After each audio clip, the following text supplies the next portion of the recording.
رانا صاحب، آپ لوگوں کو اس وقت یہ آئینی ترمیم منظور کروانے کی کون سی ایسی مجبوری ہے، کون سی ایسی آئینی ضرورت ہے کہ اسی وقت ہم نے یہ کروانا ہے؟ پہلے اتنی پولرائزیشن ہے، تمام وکلا تنظیمیں اپنے تحفظات کا اظہار کر رہی ہیں، کچھ لوگ جو ماضی میں آپ کے اتحادی رہ چکے ہیں وہ تحفظات کا اظہار کریں۔ بلکہ میں ایک بڑی انٹرسٹنگ ٹویٹ، یہ جو JUIF کے حافظ حمداللہ صاحب آج انہوں نے ٹویٹ کیا ہوا جس میں انہوں نے کہا ہے کہ یہ ایک کھٹ پتلی عدالت آپ بنانا چاہتے ہیں آئینی ترمیم کے ذریعے، تمام لوگ جو آئین اور عدلیہ کا تحفظ کرنا چاہتے ہیں وہ باہر نکلیں، یہ آئین کے اوپر، عدالت کے اوپر، ریاست کے اوپر خودکش حملہ وہ اس کو قرار دے رہے ہیں اس آئینی ترمیم کو، تو پھر بھی آپ وضاحت دیں سر۔ بسم اللہ الرحمن الرحیم۔ دیکھیں، بات یہ ہے کہ ہمارے تو منشور کے اندر بھی آئینی جوڈیشل ریفارمز کی بات ہوئی تھی، اور پھر چارٹر آف ڈیموکریسی، اور آپ نے بھی ذکر کیا کہ کب سے یہ معاملہ چل رہے ہیں، تو آئینی جوڈیشل ریفارمز تو ڈیلیڈ ہیں۔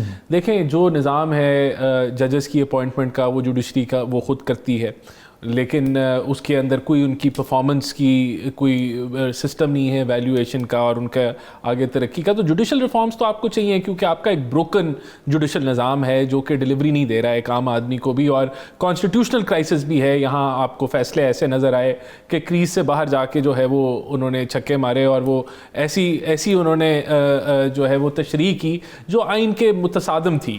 یہ ہمارا موقف ہے، اور اس میں 63A کی تشریح ہے، اور حالیہ جو انہوں نے ریزرو سیٹس کے اوپر دی۔ تو یہ ان چیزوں کی کریکشن کے لیے دیکھیں، ہم تو سمجھتے ہیں کہ ضرورت ہے، اور ایسا تو نہیں ہے کہ یہ ایسے ہی ہو جائے گی آئینی ترامیم بغیر کنسنسس کے۔ تو آپ نے دیکھا اگر ہم نے کہیں تیزی کی تو وہ پھر کام نہیں ہو سکا، اور وہ ریلائزیشن بھی ہمیں ہوئی کہ ہمیں آپ کو لگتا ہے کہ تھوڑی سی زیادہ تیزی سے آپ لوگوں نے کرنے بالکل کی، اور اس میں پھر فیلئر ہوا حکومت کو، اور اس کو تسلیم کرنے میں کوئی بری بات نہیں ہے۔ تو اب جو کوشش کی جا رہی ہے، تیزی آپ کی تھی یا فرمائشی تیزی تھی؟ وہ ہماری طرف سے اگر کوئی کوتاہی ہوئی تو ہم اس کو اب دور کر رہے ہیں۔ اب دیکھیں، اب تو آپ بار سے جا کے بھی خطاب کیے، بلاول صاحب نے بھی کیے، ہمارے لاء منسٹر نے بھی کیے، اب مولانا صاحب سے بھی ہم انگیج کر رہے ہیں۔ لیکن اگر آپ یہ کہیں کہ یہ ہم کوئی کٹ پتلی بنا رہے ہیں، تو ایسے تو نہیں ہے کہ کٹ پتلی آپ بنانے جا رہے ہیں۔ آئینی عدالتیں دنیا میں ہیں، ایگزیکٹو اور جو پارلیمنٹ ہے اس کا رول ہے بالکل، اپوائنٹمنٹ ججز کی اپوائنٹمنٹ میں ان کا بڑا رول ہے۔ یہ بھی دنیا بھر میں ایسا ماڈل نہیں ہے کہ جو یونیک پاکستان میں انٹروڈیوس ہو رہا ہے۔ اگر جوڈیشری کی ان کی پرفارمنس سے ایویلویشن کرنی ہے تو یہ بھی تو یہ سیاسی بیانات ہیں۔ آپ کنونس کر سکیں ابھی تک مولانا کو، جو یہ ساری ان کو آن بورڈ ہونا بڑا ضروری ہے۔ مولانا صاحب اپنا پروپوزل بنا رہے ہیں، پیپلز پارٹی نے اپنا پروپوزل بنایا ہے، اور میں سمجھتا ہوں کہ کافی چیزیں کامن ہیں، اور کوئی ہماری کوئی ضد نہیں ہے کہ ہم نے یہ جو ہے یہ اسی طرح ہی جانا ہے، اور اس یعنی کہ ایک کے بعد تو ہم بھی فلیکسیبل ہیں۔ اچھا، بلاول نے بھی کہا ہے کہ ہمارے لیے 25 اکتوبر کوئی ڈیڈ لائن نہیں ہے، حکومت کے لیے ہو سکتی ہے، آلدو کہ he is also part of government, ان کی بھی حکومت ہے، وہ مانتے نہیں، ذمہ داری آپ پہ ڈال دیتے ہیں۔ تو آپ کی بھی خواہش ہے کہ 25 سے پہلے ہو جائے، اگر کوئی کنسنسس بلڈ کرنے میں تھوڑا ٹائم لگ جائے تو 25 کے بعد؟ دیکھیں، ہماری تو کوشش ہے کہ جلد ہو، اور اس میں کوئی ایسی بات نہیں ہے کہ ہم کہیں کہ ہم کوشش نہیں کر رہے، ہم کوشش جلدی کی کر رہے ہیں۔ اور دیکھیں، ہم سمجھتے ہیں کہ جو چیف جسٹس ہیں وہ بھی سپورٹیو ہیں ان جوڈیشل ریفارمز کے لیے، تو بالکل ہماری کوشش ہے کہ ہم اس کو آئینی عدالت اگر بنے تو اس میں ان کا بھی نہیں، یہ لازم نہیں ہے۔ یہ تو دیکھیں، جو بھی کنسنسس بیسڈ ہوگا نا، یہ تو اگر اس کے اندر جو بھی میکنزم ہوگا ججز کی اپوائنٹمنٹ کا،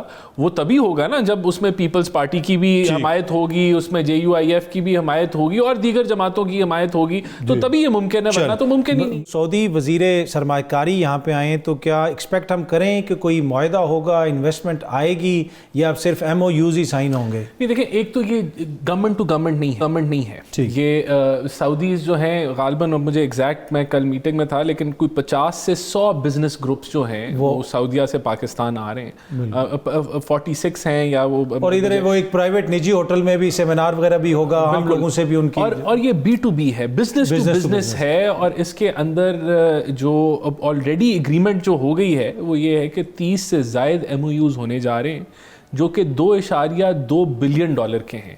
اور اس میں دیکھیں، جو کمال کی بات یہ ہے کہ یہ B2B ہے، یعنی کہ بزنسز جو ہیں پاکستانی بزنسز کے ساتھ JVs یا جو ہے جوائنٹ انویسٹمنٹ کی طرف بڑھ رہی ہیں اور گورنمنٹ اس کو فیسیلیٹیٹ کر رہی ہے. میچور ہوں گے یہ؟ نہیں, یہ دیکھیں یہ سیکنڈ راؤنڈ ہے. پہلے بھی سعودی ڈیلیگیشن آئی تھی, یہ اس کے جواب میں یہ آگے موو فارورڈ ہو رہا ہے. تو یہ IMF سے اس کا کوئی تعلق ہے؟ وہ جو IMF کی ڈیل ہو گئی ہے اس مطلب جو پروگرام ہمیں مل گیا ہے, پورا اس سے ہر چیز کا تعلق ہے کہ آپ کی مہنگائی کم ہو رہی ہے, آپ کا ایکسچینج ریٹ سٹیبلائز ہو گیا ہے, آپ کا IMF کا معاہدہ ہو گیا ہے, ریٹنگز آپ کی بہتر ہو گئی ہیں, اسٹاک مارکیٹ ایک اچھا موڈ دکھا رہی ہے.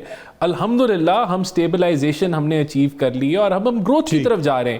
اور میں سمجھتا ہوں کہ یہ ابھی دیکھیں, ابھی آئے ملیشیا کے پرائم منسٹر آئے, انہوں نے بھی تجارت بڑھانے کی بات کی.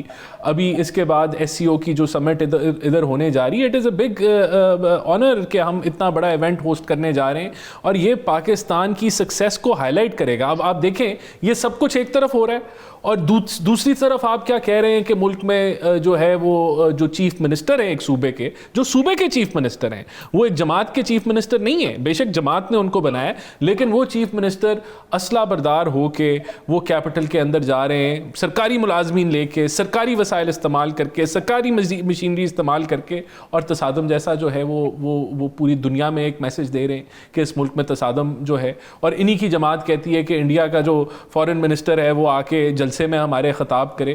یہ کیوں یہ کر رہے ہیں؟ یہ اس لیے کر رہے ہیں کہ یہ ایونٹ سیبوٹاج ہو جائے, کہ یہاں بجائے کہ آپ پاکستان کی سکسیس کو ڈسکس کریں, آپ یہ ڈسکس کریں گے کہ جی وہ تو فارن منسٹر نے فلانا کہہ دیا, انہوں نے یہاں جو چیف منسٹر ہے وہ تو یہاں جنگ لگی ہوئی ہے. تو یہ دیکھیں یہ ہمیں یہ ملک سر ڈیموکریٹک رائٹس ہیں نا لوگوں کے, وہ اگر آ رہے ہیں, اگر وہ سرکاری وسائل استعمال کر رہے ہیں, تو یہاں پہ جو حکومت نے کنٹینر لگائے, پورا اسلام آباد بند کر دیا, تو آپ لوگوں نے کون سے یوگوسلاویہ سے وسائل منگوائے تھے؟ آپ نے بھی تو سرکاری وسائل لگا کے اس کو روکا. دیکھیں ابھی کراچی کے اندر ایک دہشت گردی کا حملہ ہوا ہے, بالکل چائنیز کو. اب ہم نے ان کو یہاں جلسہ کرنے کی اجازت دی, اسلام آباد میں دی, لاہور میں دی, اور کنٹینر بھی لگائے, سب کچھ کیا. کیوں کیا؟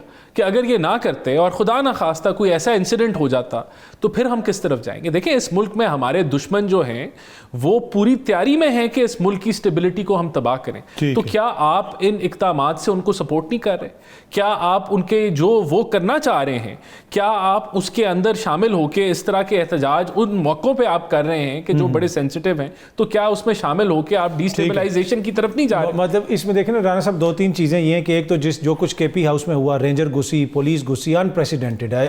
میں آپ کو بتاتا ہوں, پھر مطلب دیکھیں یہ جو وہ کہتے ہیں نا ہاتھوں سے لگائی گئی گریں پھر دانتوں سے کھولنی پڑتی ہیں. پنجاب ہاؤس بھی یہاں پہ ہے, یہیں سے پھر مریم بی بی کو بھی پکڑا جائے گا, مراد علی شاہ صاحب بھی یہیں سے پکڑے جائیں گے, کل بلوچستان کا چیف منسٹر کے ساتھ بھی یہ ہوگا. ہم کس طرف جا رہے ہیں؟ دیکھیں مطلب میں آپ کو بتاتا ہوں, میں دیکھیں ایک پرائم منسٹر جو ہیں اس کا سندھ حکومت سے نہیں اگر بنتی تو پرائم منسٹر جو ہے وہ اسلام آباد کی پولیس لے کے سندھ کے اندر گھس جائے کہ میں احتجاج کرنے جا رہا ہوں. یہ تماشا مت لگائے نا جی. جب آپ اس طرح کے آپ, اور دیکھیں میں تو بتاتا ہوں کہ یہاں اب تو شواہد اکٹھے ہو گئے کہ ایک ریاستی ہیڈ صوبائی ہیڈ جو ہے وہ آپ کو ریاست پہ حملہ کر رہا ہے, کیپٹل پہ حملہ کر رہا ہے, اور وہ ساری مشینری بھی یہاں چھوڑ کے چلے گئے, بندے بھی پکڑے گئے جو اسلحہ لے کے آئے تھے, تو ان پہ تو ٹریزن کا کیس ہو سکتا ہے. ہم نہیں کریں گے کیونکہ ہم سمجھتے ہیں کہ ہم نے چیزوں کو جوڑنا ہے. لیکن کیا انہوں نے یہ حرکت کر کے حملہ آور, اور یہ افسوسناک ہے جو KP ہاؤس میں ہوا, افسوسناک ہے, لیکن سب سے زیادہ افسوسناک وہ ہے کہ جو چیف منسٹر حرکتیں کر رہا ہے, اور جس طریقے سے یہ پارٹی کو کرنا چاہیے جلوس, چیف منسٹر کا نہیں بنتا.